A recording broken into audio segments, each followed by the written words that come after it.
The wheat fields of Terra Nova stretched endlessly under twin suns, golden stalks swaying in the afternoon breeze. Jake wiped the sweat from his brow, his weathered hands gripping the handles of his ancient hover plow. 40 years of farming had taught him to read the land, to understand its rhythms, but nothing had prepared him for what he would find that day. A scream pierced the air. Jake's head snapped up, his instincts sharpening. The sound came from the forest edge, where the cultivated fields met the wild frontier. He abandoned his plow and ran, his boots kicking up dust as he sprinted toward the tree line. Another scream, higher, desperate, unmistakably young. He burst through the undergrowth and froze. 3 figures in dark armor surrounded a small, trembling form. Hunters. Their weapons gleamed with illegal tech, the kind that vaporized evidence, and their target was a child. But not a human child. She was small, no more than 10 in human years, with luminescent silver skin that shimmered like starlight. Her large violet eyes were wide with terror, and strange markings glowed faintly along her arms, patterns that seemed to pulse with each rapid breath. An alien. On Terra Nova, that made her fair game for poachers selling to black market collectors. "Please," the girl whimpered in perfect English, her voice carrying an otherworldly resonance. "Don't hurt me." "Quiet, little prize," one hunter growled, raising a neural net. "You'll fetch us a fortune." Jake's jaw tightened. He'd never been a violent man, but he'd also never been one to stand by while bullies preyed on the helpless. "Hey," he shouted, stepping into the clearing. 3 helmeted heads turned toward him.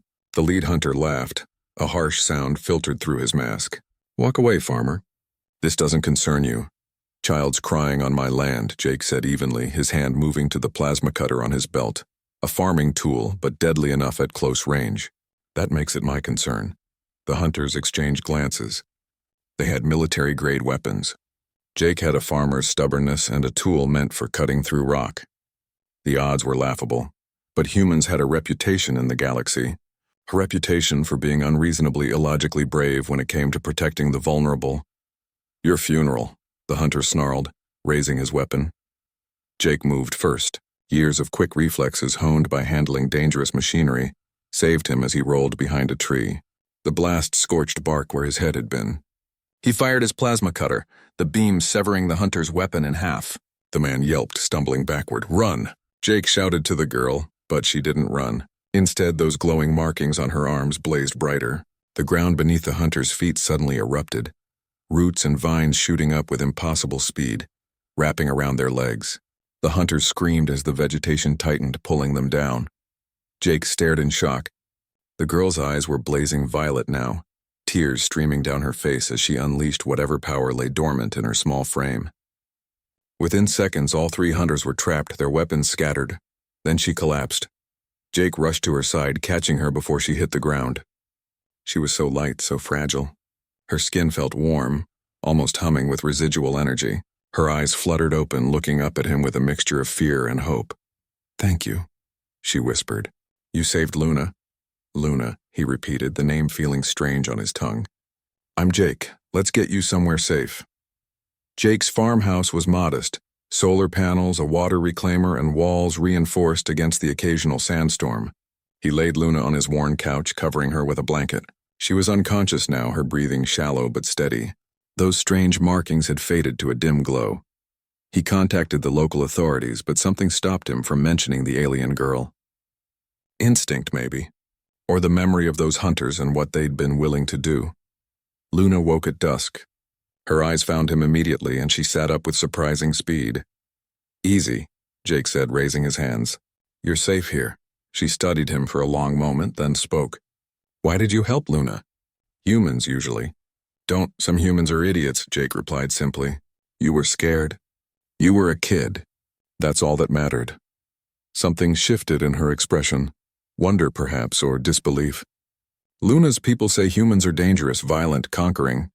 "We can be," Jake admitted. "We've done terrible things. But we can also be better. We try to be better." She was silent, processing this. Then she stood, her small frame suddenly seeming more regal despite her tattered clothing. "Luna must tell you the truth. Luna is not just any child of the Luminari people." Luminari? Jake had heard the name. One of the oldest races in the galaxy. Mysterious and rarely seen. Luna is... She hesitated, then straightened her shoulders. Luna is Princess Luna Atara, 7th heir to the celestial throne. Luna was traveling with guardians when our ship was attacked. Luna escaped in a pod, but it crashed here. The hunters found Luna before Luna's people could. Jake blinked. A princess. He'd rescued an alien princess. Well, he said after a moment, you're still just a scared kid who needed help. Doesn't matter if you're a princess or not. Luna's eyes widened. Then for the first time since he'd found her, she smiled, a radiant expression that made her luminescent skin glow brighter. You are a strange human, Jake the farmer. I get that a lot. A distant hum filled the air, growing louder. Luna's head tilted, listening. They come. Luna's people. 3 ships descended from the darkening sky, elegant vessels that made human technology look primitive. They landed in Jake's field with barely a whisper. Figures emerged, tall, graceful beings with the same silver skin as Luna, dressed in armor that seemed woven from light itself. The lead figure, a woman with a crown of crystalline structures, rushed forward. Luna Atara. Mother? Luna ran to her and they embraced.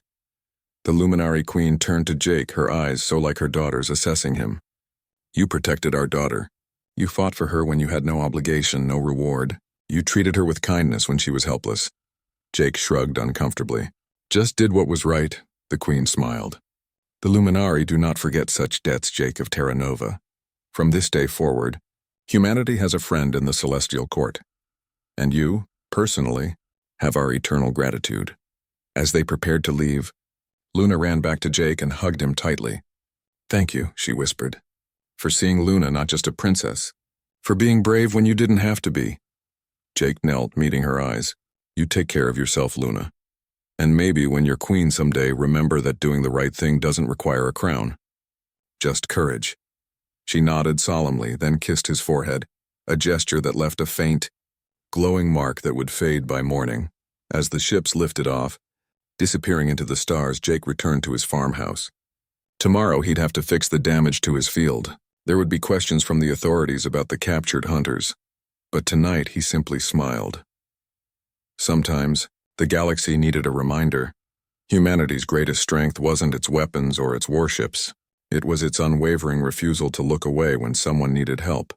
Even a farmer on a distant world could change the course of empires with simple human decency.